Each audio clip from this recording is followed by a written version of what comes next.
What's up guys, Wesley Peterson here, and today we're going to be breaking down my B-roll cooking sequence that I made a while ago, and we're going to be looking at the transitions and editing and the music choice and how I edited the clips to fit the music. Now I know some of you are going to be saying that I use way too much transitions, and that is absolutely true. I really overused the masking transitions in the last part, but it still helps to learn and practice these transitions so that you can use them when the time is right.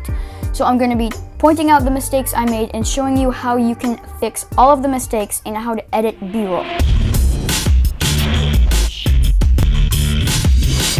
Okay guys, so we're going to be using Premiere Pro, but you can probably follow along in Final Cut Pro X, DaVinci Resolve, or any other major editing software. So we're going to be watching this on YouTube, and I will make a screen recording that I will play over this, and you can see exactly what I am doing. Okay, so as I was actually looking for the video, I just realized I hit 120 subscribers. Thank you all so much. Okay, let's play the video.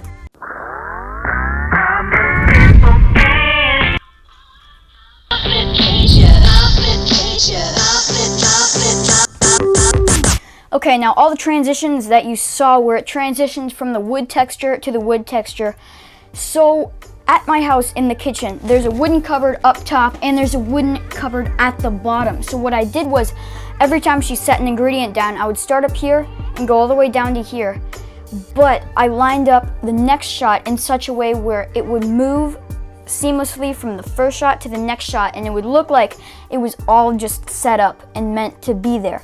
And yes, I had to use a little bit of speed ramping to make sure that the transitions flowed nicely and that they were moving at the same speed throughout the whole time. And also, you might notice if you go very slowly and you pause it, I used directional blur on one of these because the downward motion had a lot of motion blur and the top one didn't have any. So directional blur is a great way to just add some motion blur into your image. And if you're moving it to the right and you've got that motion blur, it'll really look nice.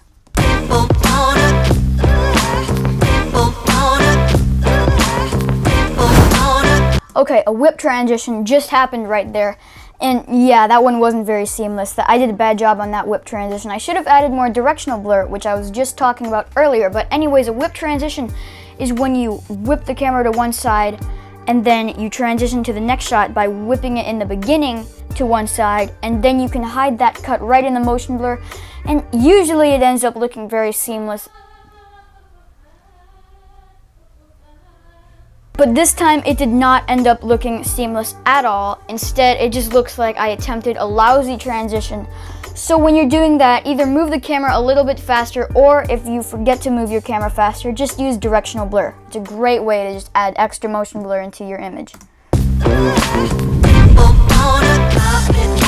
Alright, now that transition was probably one of my favorites because it was very hard to do, but it was like so fun. Like the result was so good, and this is what I actually did. So I made a mask transition that followed the silver ridge up, and then I placed my clip under it, except the camera motion wasn't exactly the same. So what I had to do is I had to scale it in, flip it, and then keyframe it so that it would unscale and rotate back to where it's supposed to be.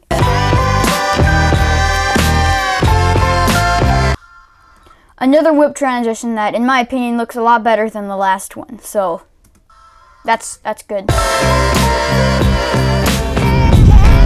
Now that's another mask transition, and towards the end you'll notice that I like to use a lot of these. I use way too many mask transitions at the end, so if you want to use mask transitions, then do them, but don't overuse them, because trust me, I know how fun they are. But if you overuse them, then your video will start looking not seamless and not cinematic, and it will just be overwhelming to watch. And that's a mistake that I made in this video. So try to avoid using too many seamless transitions in one place. It's okay if not all of your shots have a transition at the end. They don't all need to have one. And that's something that I need to work on, because I just love using these seamless transitions.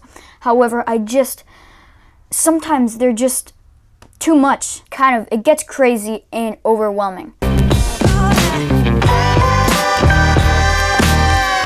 Now I really like this one too. Now I transitioned from my mom's red shirt into this measuring cup that I had right there, and they were almost the same color, but there's one effect that I used and that helped it all flow together. Here's it without that effect. And here's it with that effect.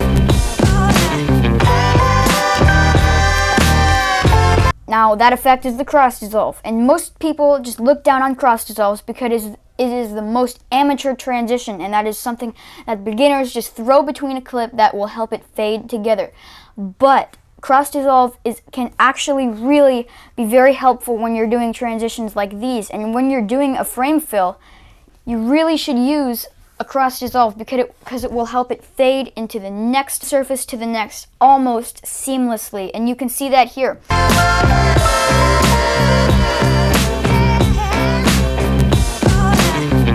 Another mask transition. So, okay, I'm going to explain a mask transitions really quick. A mask transition is when you make a mask, but then you keyframe the mask path to follow one specific subject.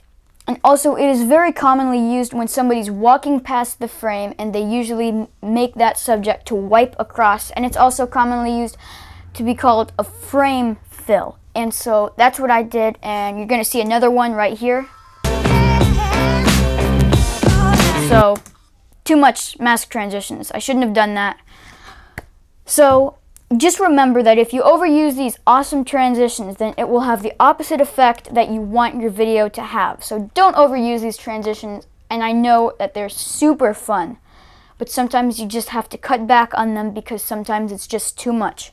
Alright, now that's the end of the cooking B-roll sequence, but at the end you notice that there's a little missing frame right there, and it helps just kind of punch in with that last beat there. And actually, that wasn't actually the ending of the song. I cut it there because I thought it sounded nicer than the ending. The ending was not as nice as I liked it to be. And so what I had to do was I went to the YouTube audio library and I searched up cymbal crash, and I got this little cymbal crash sound effect which I added to the end that helped it really kind of flow nicely together, because without that it sounds like this. And you can hear the cut, and it doesn't sound good. It sounds like you just cut it in the middle of your clip, and that's not what we want. So that's really the end. I didn't do any special color grading on this one, which is another mistake. You always want to color correct and color grade. So that's the end of this video. If you enjoyed, please like the video and subscribe. And if you have any further questions, please let me know.